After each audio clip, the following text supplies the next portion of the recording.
Marissa, right now, China's momentum in the car industry is so great that Europe is struggling to breathe. What's happening all of a sudden? China has always been a powerhouse, and its rise to power is incredible. No, it's just that China's EV sales strategy has been so successful that European EVs aren't selling well and are struggling. That's certainly true. But there's a deeper reason for that. One reason is that Chinese EVs are so cost-effective. They're clearly judged to be better than European EVs. Wait, then, while Europe is struggling, Toyota, the EV replacement manufacturer, is in even worse shape. What should we do? Is Japan okay as it is? What are you talking about? Japan has anticipated this and is completing a strategy to take over the automotive industry. This fact proves that Toyota is the overwhelming number one in the car industry. Toyota being the world's number one is cool.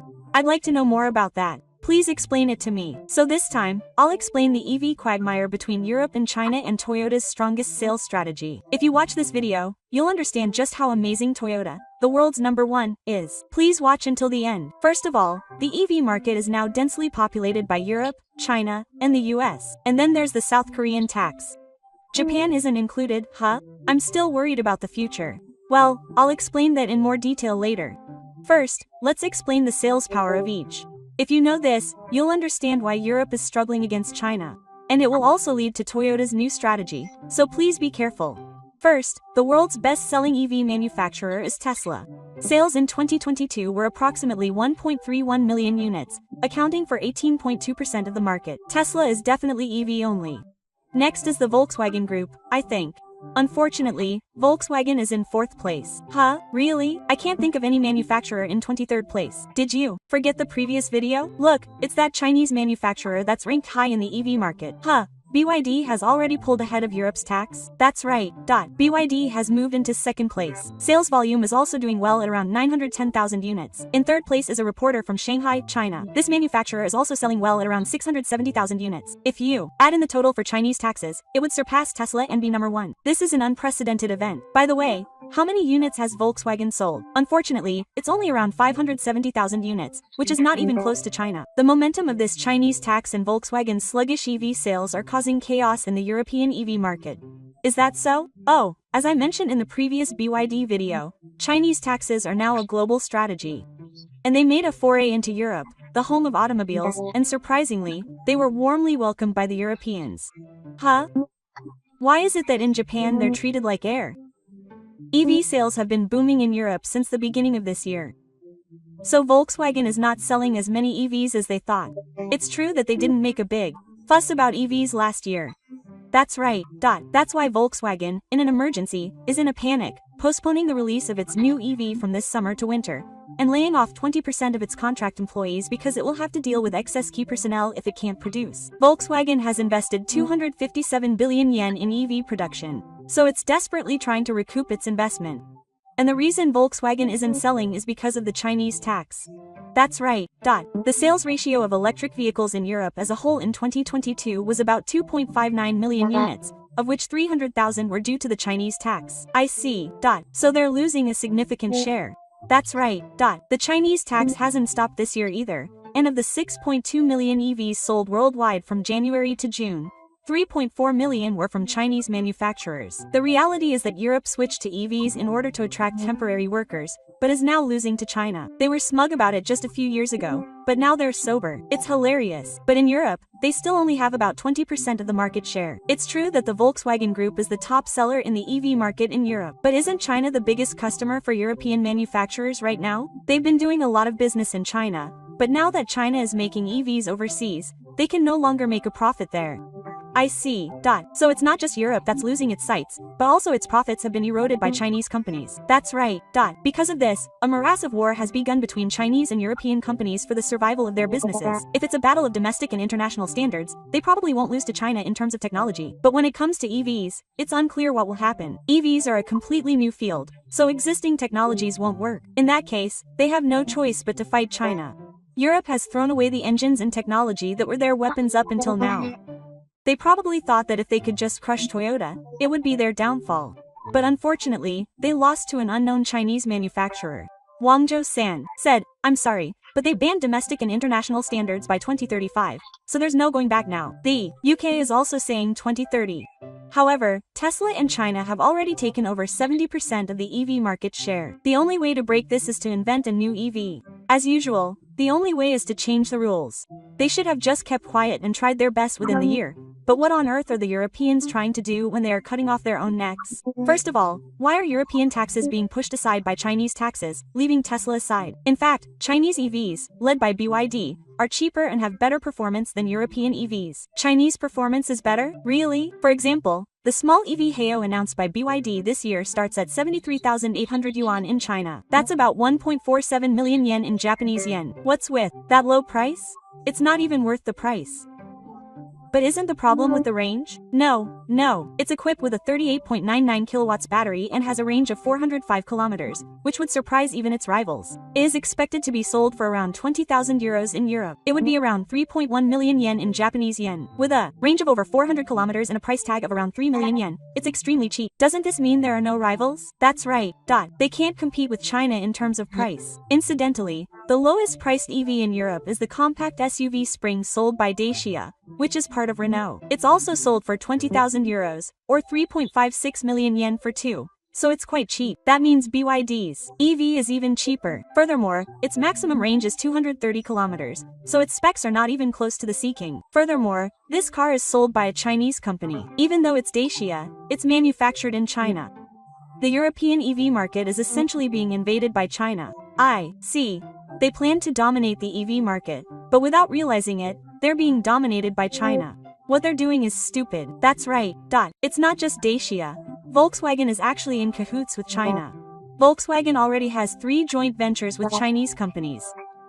This means that deepening the relationship with a rival is like admitting that they can no longer beat China. Oh, really? If they had focused on the domestic market instead of EVs, Tesla and the Chinese tax would have been a piece of cake.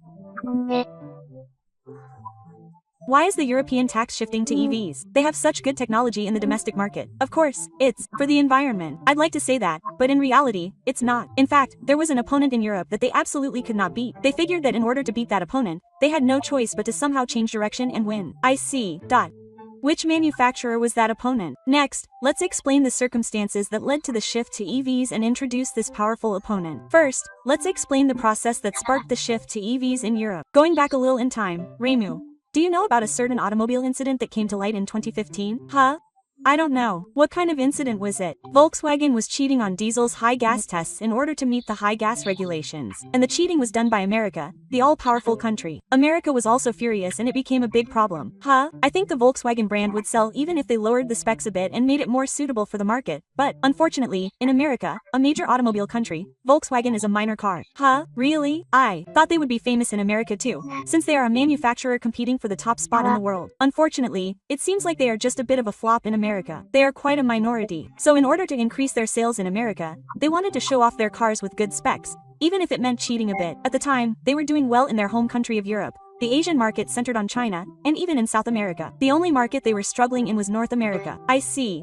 So this was a source of concern for Volkswagen, which was aiming for a global strategy. When it was discovered that this cheating had been hidden for many years, the clean diesel that Europe 5 was so proud of was rejected. It is true that at that time, clean diesel was said to be the trump card for environmental issues. The clean diesel brand is gone. The path Volkswagen should take now is to move to electric vehicles.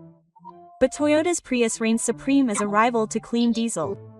When electrification alone proved insufficient to compete, they turned their attention to EVs, an untapped market. So that's what it was. I was wondering why they suddenly started making a fuss about EVs, but it was just a ploy to overturn their image of environmental pollution.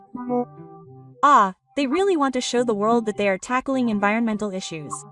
That's why the media is pushing EVs with all their might and reporting on Japan, which is reluctant to do so. Japan has made the world's most environmentally friendly cars, but somehow they've been manipulated to portray it as the bad guy. I thought the recent backlash against the auto industry was because of these guys. So does that mean Toyota is the one they can never beat? That's right. Even if they compete with Toyota on a global scale, they can't beat Toyota. So they're anticipating the future and leaving Toyota in charge by switching to EVs. What evil people they are. Diesel was struggling in North America, but they probably thought they could trust Toyota with EVs. And if they take away Toyota's share in Asia, they can crush Toyota. And by the way, they can crush Japanese manufacturers too. So it's like taking 2 out of 1. But as a result, the EV industry is losing dispatches to Tesla and China. Well, that's the current situation. It's clear that they're struggling in the EV market, since they're teaming up with China. But Japanese manufacturers are also struggling, since they can't produce decent EVs. Well, that's true. At present, there are few domestically produced ones, and it's true that they're lagging behind. But with the development of KEVs by Nissan and Mitsubishi, research is gradually progressing, and Toyota is also planning to introduce a high-spec EV that surpasses Tesla. What on earth is a high-spec EV that surpasses Tesla? I want to know. I'll explain that a little later. By the way, Marissa, you said earlier that EVs are, frankly speaking, bad for the environment. Why is that? EVs don't emit exhaust gases. Reimu is the type who gets swayed by the manipulation of EV impressions. What do you mean? Next, I'll explain whether EVs are really good for the environment. First of all, the biggest feature of EVs is that they don't emit exhaust gases. Of course, that's obvious since they don't use gasoline. That's right. So they're good for the environment. Certainly, in urban areas like China where standby pollution is a problem, EVs that don't emit exhaust gases would be effective. In urban areas in the UK, London buses and taxis, which are familiar, have switched to EVs for similar reasons. See, EVs are good for the environment after all. Well, when they're running. What do you mean? All the components that make up an EV have elements that emit oxygen. For example, in Japan, electricity, which is an energy source, is often generated by thermal power generation, so you can see what happens if you generate a large amount of electricity. Conversely, there's a risk of standby. But outside of Japan, thermal power generation and natural power generation are the norm. In other countries, they can be generated, but surprisingly, that's not the case. Japan ranks 16th in the world in terms of the proportion of thermal power generation. Oh, really? From what I've seen in the news, it seems like Japan is the only country that relies on thermal power generation, so I was mistaken. Well, the media should be about halfway there.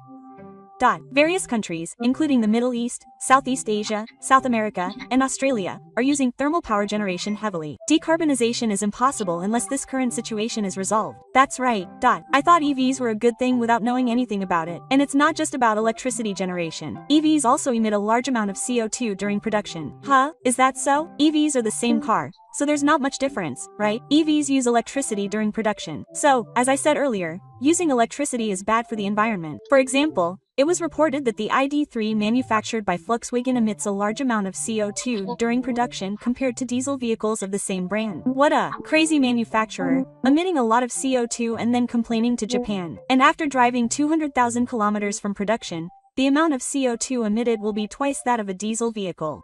Overall, EVs can be said to be bad for the environment. So that means EVs are good for the environment in terms of performance. Oh, and the batteries used in EVs contain rare metals.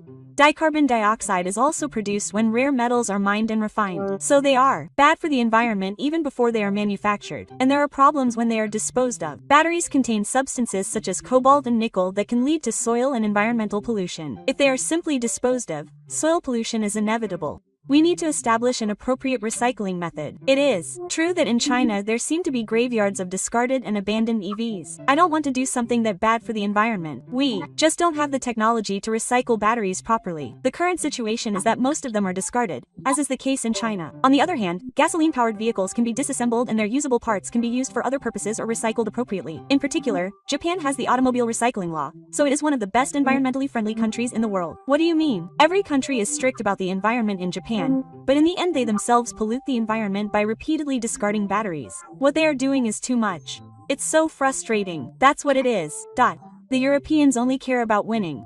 The environment is secondary. And China doesn't care about the environment at all. Their carbon dioxide emissions are by far the highest in the world. It would be frustrating if Japan lost to these guys. Isn't there a better way? Well, one thing I can think of is for Europe to change the rules again. This time they're talking about EVs. But if Japan had researched EVs first, this wouldn't have happened. That's why it's important to develop the next generation of clean cars before Europe changes the rules. I see. So they're developing new technologies before the European tax. But even if you say that, isn't automotive technology already limited to EVs? No, it isn't. In fact, Japan has already started research into the next generation. Toyota has been working on developing hydrogen fuel cells for a long time and is mass producing them. I'll explain this in more detail later. But the Europeans have also realized this and have been working on development recently. Well, I'll explain that in the next commentary. By the way, Toyota is putting a lot of effort into research into next-generation vehicles. Please explain this, including EVs and hydrogen vehicles. Yes, Toyota is steadily making preparations behind the scenes. This explanation will make that clear. Reimu, do you remember the Toyota Global Strategy announced by the Toyota chairman last year? Of course, it's an all-round strategy. I remember seeing the bar and futuristic cars lined up behind the Toyota chairman. Yes, that forward-moving strategy is Toyota's stance of not only developing EVs but also not neglecting research into future vehicles and hydrogen vehicles. It's certainly a good strategy. But is EV development progressing? Of course it is, but Toyota has no plans to achieve a 100% EV share. And no one thinks EVs are good for the environment. That's why they chose the all-round moving strategy. What do you mean? During his speech, Toyota's chief scientific officer Gil Platt said that it would take more than one EV to produce 90 HVs with the battery of one EV. It would be better for the environment to produce those. Furthermore, they argue that the 2-year period is too early with current technology, and it seems that even the bigwigs in each country have had no choice but to acknowledge this.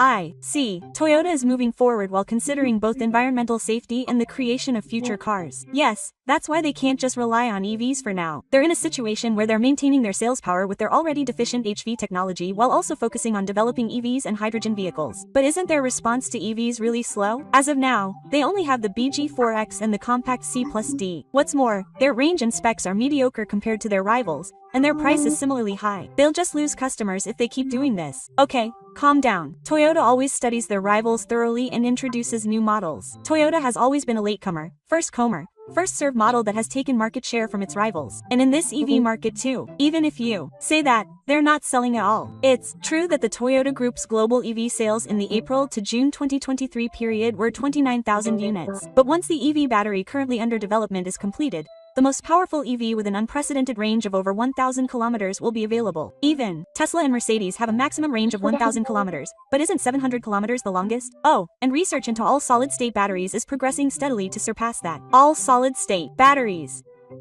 What is that? This is a dream battery that is being developed not only by Toyota but all over the world. This is a battery that uses a solid cell instead of an electrolyte, and is safe, has a long life, and can withstand extreme temperature environments, eliminating the disadvantages of conventional batteries. They are developing something amazing like that. Oh, and because the cell of this battery is solid, it has the advantage of being able to transmit electricity quickly. That means that the current issues of charging time and range can be solved quickly. Furthermore, it is less susceptible to the effects of temperature and is resistant to high temperatures and high voltages. It will also be possible to mass-produce super high-spec cars that surpass Tesla. So, such a dream battery exists. But how is the progress? No matter how dreamy a battery is, it's just a dream if it can't be developed. Don't worry. Currently, the world's top-notch development is underway. Oh, really? It was recently reported in the news that Toyota has teamed up with Hikari, which is conducting cutting-edge research on solid-state batteries, and Toyota Motor Corporation President Satoichi has also made a certain impression on the research and development. He has stated that they will now work on both industries. I see. So a fair amount of research has been done. Oh, Toyota has been working on prototypes for the past few years, but the problem was low durability at the prototype stage. It was a tube-related problem where cracks formed in the solid-state battery chamber after repeated heavy electrical use, reducing battery performance. I see, but Hikari has been researching brake-resistant solid-state battery technology for many years. That's what Toyota noticed. It seems that by combining the technologies of both companies, they have completed a technology that achieves both durability and performance. All that remains is to reduce costs for both industries, install it in cars, and conduct durability research. There are still many challenges, but a ray of hope is beginning to appear. In a few years, we can see a future where Toyota's EVs will take over the world. I'm looking forward to seeing how the media, which has been making fun of them so much, will react. President Sato also said that the practical ones will be in 2027. Until then, they'll probably increase their market share by selling conventional liquid batteries, and then suddenly take over with the introduction of all solid-state batteries. I see. They're fully prepared to come up with a strategy to make a late move. I also think that starting sales in 2027 is a strategy. Current batteries will deteriorate quickly. In a few years, the range will decrease and EV users will start thinking about switching to other vehicles. At that time, the range will exceed 1,000 kilometers. If a high-spec car than Tesla is sold at a discounted price, it's sure to sell. I see. With this, Toyota will definitely overtake China. But if they do that, I think Europe will change the rules again. What's wrong, Reimu? As I said earlier, Toyota is also developing the next generation of cars. That's the development of hydrogen batteries. This means that European taxes are also being researched, and Europe is already looking for a way out. They're quick to run away. Then we need to push development even further.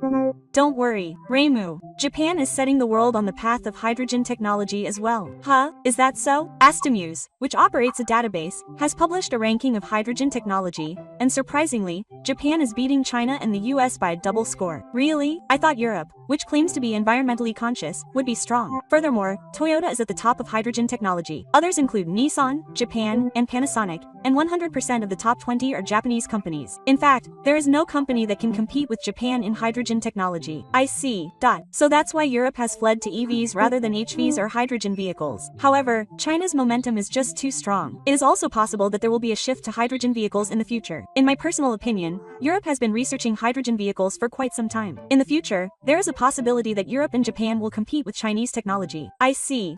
Certainly. As long as Europe can maintain its own rights, it doesn't matter who they have on their side. Well, it is rational to do so in order to protect the time. On the other hand, Toyota is steadily investing in hydrogen vehicles. Toyota is already mass-producing the future of hydrogen vehicles. It's certainly impressive that the next generation of cars are already being mass-produced. They're also taking on the challenge of hydrogen-powered motorsports, even competing in races with hydrogen vehicles based on the Corolla. And this year, they're also taking on the grueling 24-hour endurance race. In the past, there have been cases where they shipped out their vehicles before the race and withdrew from the race, but they've overcome difficulties and are steadily improving their hydrogen vehicle technology. I see. Toyota's hydrogen technology is reaching out to the world, as expected of Toyota's forward-thinking strategy. With this, they won't lose to Europe. Oh, and as a strategy to ensure the survival of outdated gasoline-powered vehicles, Japan is also focusing on developing artificial fuels. If this is developed, it won't require the use of fossil fuels, so it's good for the environment. What on earth is artificial fuel? It's a technology that creates artificial oil from water and standing carbon dioxide. This research has begun in Osaka City this year, with experiments using artificial oil. If you use carbon dioxide in the air, even if you emit emissions, it'll all be a wash. That's why it's attracting so much attention. What is this dream technology? Japan's technology is so cutting edge, and this is an excellent product, and it can be made separately from kerosene. And if it is put to practical use, it will be priced at an unbelievable 11 yen per liter. Well, even if it is put to practical use, the tax hike will probably be imposed, but it will still be cheaper than the current fuel prices. In this day and age, when all we talk about is solid-state batteries, hydrogen technology, and even artificial petroleum, there are so many new technologies being born. As long as Toyota has Japanese technology, its forward positioning strategy will be the perfect strategy. On the other hand, countries that rely solely on EVs may be able to win if Toyota dominates the EV market. What do you think will happen to the automobile industry in the future, Reimu? By the time Toyota dominates the EV market, they will probably have come up with another excuse. That's right.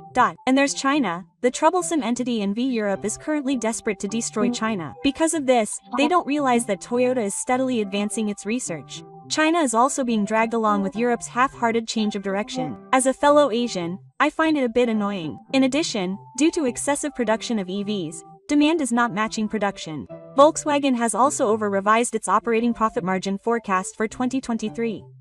Demand in China is also about to peak, and production is about to reach its limit. The shift to EVs is so rapid that ordinary people are not able to keep up.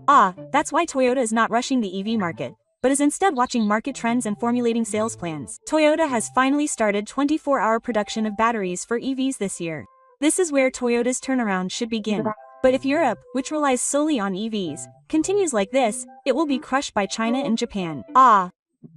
That's why I expect the ban on sales within 2035 will be lifted. Europe can't afford to lose any more customers. They should reflect on their poor decision and allow sales within 2035.